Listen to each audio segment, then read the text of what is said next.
Certaines saisons mettent votre foi à l'épreuve, non pas parce que Dieu a dit non, mais parce qu'il nous demande d'attendre.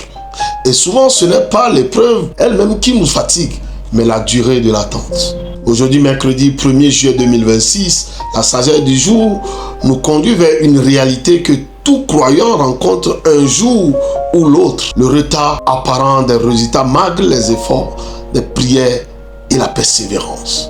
Écoutez attentivement, car Dieu travaille souvent dans notre caractère pendant qu'il travaille sur nos promesses. Car la Bible déclare dans le livre des Psaumes, au chapitre 37, verset 7, il dit « Garde le silence devant l'Éternel et espère en lui.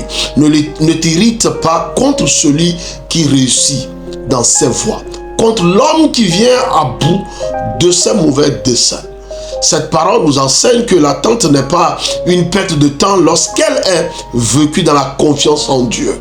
Soyons honnêtes, lorsque les résultats tardent à venir, plusieurs émotions peuvent apparaître. La frustration, l'impatience, le découragement, la comparaison, voire parfois le doute. Écoutez ceci. Ressentir ces émotions ne fait pas de vous un mauvais croyant. Ce qui compte, c'est ce que vous faites de ces émotions. Beaucoup de personnes laissent leurs émotions diriger leurs décisions. D'autres abandonnent des projets, des appels ou des promesses parce qu'ils ne voient pas immédiatement les résultats attendus. Mais voici le point clé. La maturité spirituelle commence lorsque nous apprenons à soumettre nos émotions à la vérité de Dieu. Le psalmiste ne dit pas « ignore ce que tu ressens ». Il dit par contre, espère en l'Éternel. Cela signifie que même lorsque le cœur est agité, nous choisissons de faire confiance à Dieu. Retenez ceci, le retard n'est pas toujours un refus. Parfois, Dieu prépare le terrain. Dieu forme votre caractère. Dieu développe votre patience. Dieu vous prépare à porter ce que vous demandez.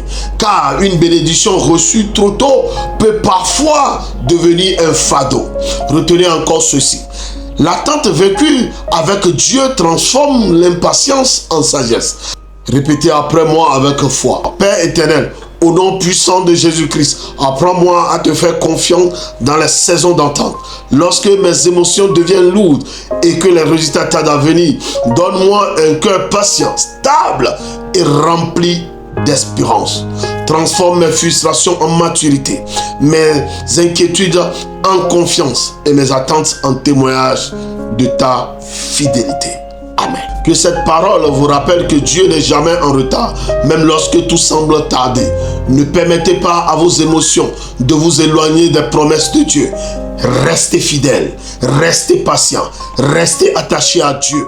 C'était votre parole de sagesse du jour. Si cette parole vous édifie et vous fait du bien, n'hésitez pas à laisser un mot dans nos commentaires et partagez-la autour de vous. Et surtout, abonnez-vous à nos pages. À la prochaine. Bye bye. Que Dieu vous bénisse. Amen.